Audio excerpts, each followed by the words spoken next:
Kırımman'dan başlamak istiyorum ben.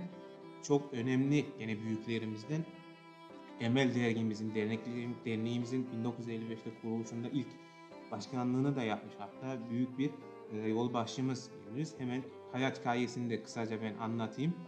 Bulgaristan'ın Hacıoğlu Pazarcık şehrinde doğdu Niyazi Kırımman. Bulgaristan diasporasından diyebiliriz hatta. Babası Rıfat, annesi Zehra'dır Niyazi Kırımman.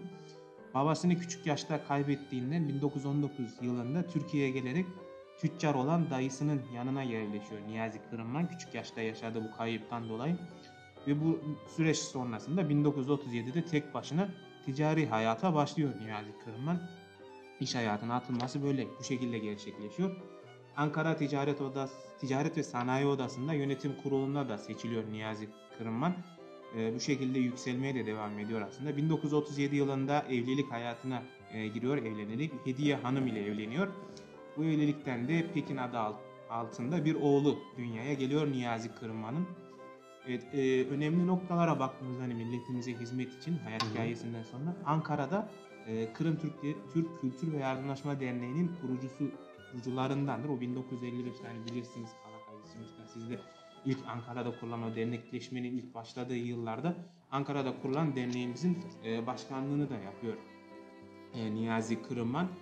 2 yıl yapıyor hatta üst üste. 1960 yılında üst üste değil pardon 2 yıl süreyle yapıyor. 1960 yılına geldiğinde o bundan önceki yayınlarımızda bahsetmiş hani Emel'imizin 90. yaşını da kutladık. Emel dergisinin Ankara'da yeniden çıkmasında büyük hizmetleri geçiyor Niyazi Kırımman'ın. Hatta baktığımızda Emel dergisinin o dönemde yöneticiliğini de yapıyor Niyazi Kırımman 1960 ve 1962 yılları arasında. Bu Emel'i tekrar çıkartırken Niyazi Kırımman'ın diğer büyük yolbaşçılarımızla beraber de faaliyet gösteriyor. Bunun arasında Ahmet Karakaya'nın ismini de sayabiliriz.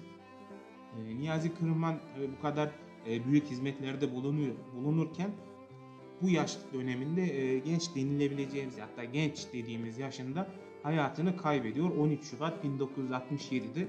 Yani bu hayat döneminde bile yine büyük hizmetlerde Emel dergimizin yeniden yayın hayatına çıkmasında büyük emeği oluyor.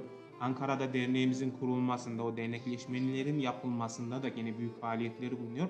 Bu şekilde milletimize yine büyük hizmetleri oluyor Niyazi Kırımman'ın da.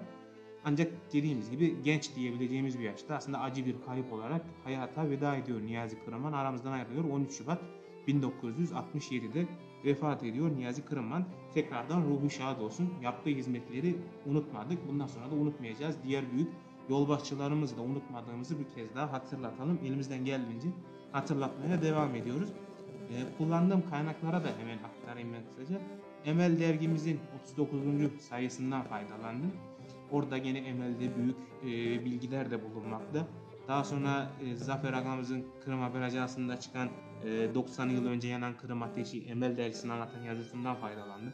Daha sonra diğer başka internet sitelerinden de faydalandım. Emel Vakfı Kırım Derneğimizin sitelerinden faydalandım Niyazi Kırımman için.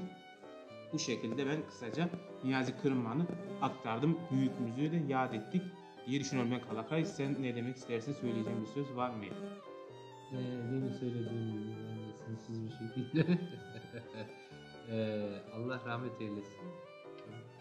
Böyle insanları senin sayende hatırlıyoruz tekrardan. Benim sayemde değil de Ya, Emel'in bizden önceki büyüklerimizin sayesinde diyeyim. evet kesinlikle haklısın burada. Yani eğer sen araştırmasan ya şunlar var demeseydin eğer büyük bir ihtimalle yapmayacaktık, hatırlamayacaktık bile. O yüzden sana teşekkür ederim.